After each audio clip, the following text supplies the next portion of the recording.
അപ്പോൾ അങ്ങനെയാണ് കാര്യങ്ങൾ. നമുക്ക് പോലീസിൽ കംപ്ലൈൻറ്റ് കൊടുക്കണം. പക്ഷെ അതിന് മുമ്പ് ആ ജോയ് മോനെ സംഘത്തിന് നമുക്കൊന്ന് കാണണം. കൂട്ടാ, എന്താണ് നിന്റെ അഭിപ്രായം? അളി എന്ത് പറയുന്നത് അതിനനുസരിച്ച് ഞാൻ നിൽക്കാം. പക്ഷെ ഇങ്ങനെയുള്ളവന്മാരുടെ പ്രതികരണം നിയമപരമായിട്ട് അല്ലാതെയും വേണം.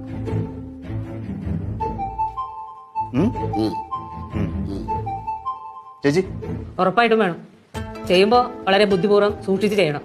ശ്രദ്ധിച്ച് ചെയ്തില്ലെങ്കിൽ സംഗതി തിരിച്ചടിയാവും. പിന്നെ ഇത് ബുദ്ധിപൂർവ്വം ചെയ്യാനൊന്നുമില്ല. നമ്മളിപ്പോൾ എന്തൊക്കെ ചെയ്താലും അവന്മാർ പ്രതികരിക്കും. അതാണ് പറഞ്ഞത്, ഇവിടെ കുട്ടികളൊക്കെ ഉള്ള വീടാ. കേസ് കൊടുത്തവന്മാരെ അകത്താക്കിയും വേണം. പോലീസിനെ കൊണ്ട് നല്ല താക്കീത് കൊടുക്കും വേണം. അതാണ് പ്രശ്നം, കുട്ടികളാണ് പ്രശ്നം. അമ്മ നമ്മളിപ്പോൾ കൊണ്ടുപോയി കേസ് കൊടുത്തെന്ന് പറഞ്ഞു അവന്മാരെ പിടിച്ച് തൂക്കിക്കൊല്ലാനൊന്നും പോണില്ല. പിന്നെ ശരിയായ ഒപ്പൊക്കെ ചേർത്തൊരു കേസം കൊടുത്തു കഴിഞ്ഞാൽ കുറച്ച് ദിവസം കഴിയുന്നു. എന്നാലും എനിക്ക് അതല്ല, അതിൻ്റെ ഇടയിൽ അവൻ ചെന്ന് കയറി കൊടുത്താൽ ചീനും അവനും കിട്ടി വരണം. അവന് കിട്ടേണ്ട അത്യാവശ്യമായി, അവൻ രണ്ടെണ്ണം കിട്ടണം. പക്ഷേ കിട്ടിയത് അസ്ഥാനത്തായി പോയി. അതാണ് ഒരു വിഷമം. ചേട്ടാ, ഇനി പെട്ടെന്നൊരു തീരുമാനം ഉണ്ടാക്കണേ. എനിക്കാണെങ്കിൽ നിന്നിട്ട് നിപ്പോറക്കണില്ലെന്നേ. തന്നെ അമ്മ എന്നെ ചോരങ്ങനെ തളച്ച്